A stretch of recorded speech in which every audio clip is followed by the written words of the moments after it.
ഒരിടയ്ക്ക് trending ആയിട്ടുണ്ടായിരുന്ന loaded fries ഇനി നമുക്ക് വീട്ടിലൊന്ന് ട്രൈ ചെയ്യാം. കുറച്ച് ബോൺലെസ് ചിക്കൻ എടുത്ത് അതിലേക്ക് ഉപ്പ്, കുരുമുളക് പൊടി, മുളക് പൊടി, നാരങ്ങ നീര് എന്നിവ ചേർത്ത് മാഗ്നേറ്റ് ചെയ്ത് മാറ്റി വെക്കാം. അത് കഴിഞ്ഞൊരു പാൻ ചൂടാക്കി എണ്ണ ഒഴിച്ച് അതിലേക്ക് നമുക്ക് ഈ മാഗ്നേറ്റ് ചെയ്ത് വെച്ച ചിക്കൻ ഒന്ന് വറുത്തെടുക്കാം.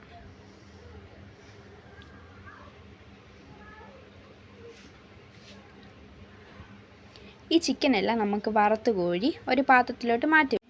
ഇനി ഇതിലേക്ക് നമുക്കൊരു സോസ് ആവശ്യമുണ്ട്. അതിന് പാലും മൈദയും ചേർത്ത് നന്നായി തിളപ്പിച്ചെടുക്കുക. അതൊന്ന് കുറുകി വന്നതിന് ശേഷം അതിലേക്ക് മുളക് പൊടി ഇട്ട് നന്നായി മിക്സ് ചെയ്തതിന് ശേഷം ഒരു സ്ലൈസ് ചീസ് ഇട്ട് കൊടുക്കുക.